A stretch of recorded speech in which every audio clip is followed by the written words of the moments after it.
Greetings, my beloved city. My name is Will NAYLOR, and I'm a candidate for Springfield City Council at large. And I would be honored to earn your vote this September the 12th. We know that September the 12th is the primaries, and I would be honored to earn your vote for City Council. I would certainly serve with fairness and equity and be mindful of the concerns of our city.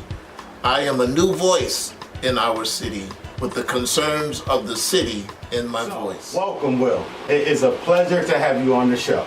Thank you, Brother Obi. It's good to see you, and I appreciate you opening this opportunity for me to speak to the people. No problem. I've seen your growth down through the years, and you're certainly an inspiration of what our beautiful city can do to inspire change.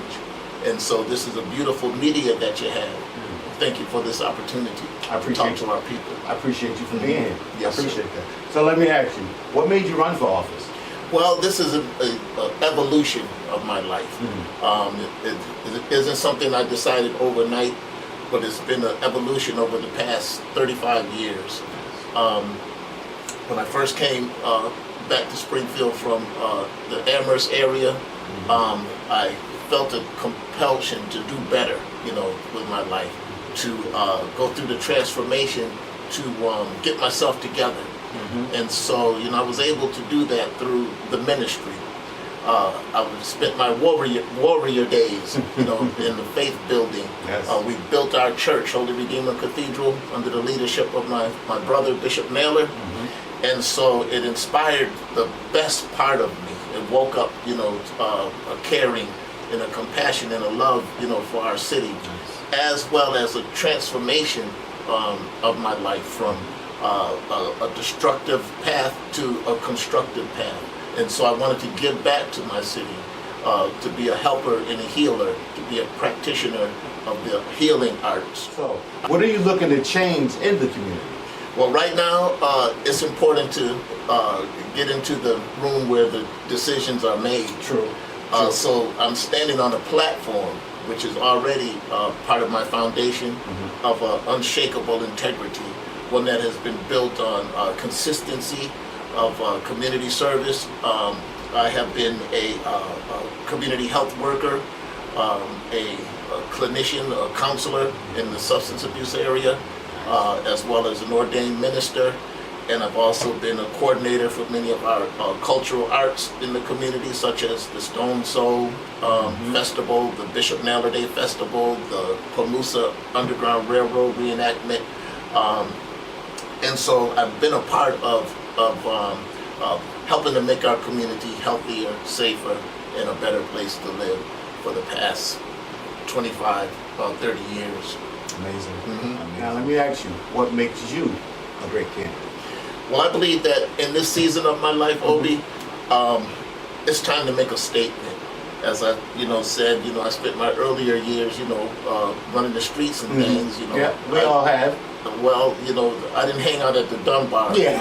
I hung out down in Margot's and T-Bird and Esquire. Okay. So that's where I spent my athletic days, And so you was a basketball player, football player? No, a player. A player.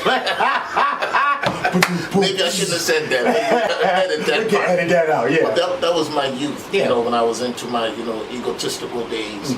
And then from there, like I mentioned earlier, I transitioned over into my warrior stage, which was to build a faith-based a citadel, a place of worship where, men and women could come in and hear the gospel of Jesus Christ and be changed. And so I was instrumental in helping to build Holy Redeemer Cathedral along with my brother, Bishop NAYLOR. And so now, this stage of my life is the statesman.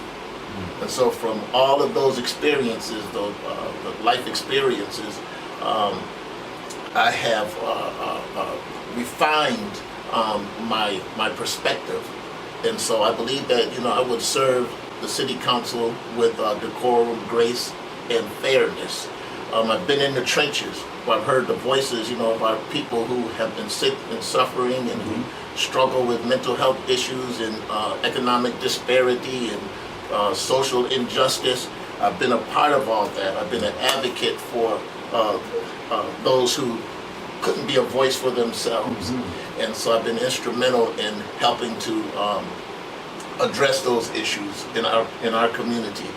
And so now I'm taking those voices and those perspectives that I have heard down through the years and bringing those into the rooms where the decisions are made.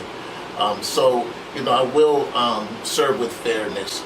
You know, I believe in building relationships so that we can get the job done. I'm not going to tip over the apple cart when I go to City Hall chambers, because that means none of us eat. You know, about that. I'm going to make sure that I carry myself with a high degree of decorum and grace, because that's where I'm at in my life right now, you know, from my life experience. So I believe that, you know, I would make a good councilman based on the track record of serving our community down through the past 35 years, 25, 30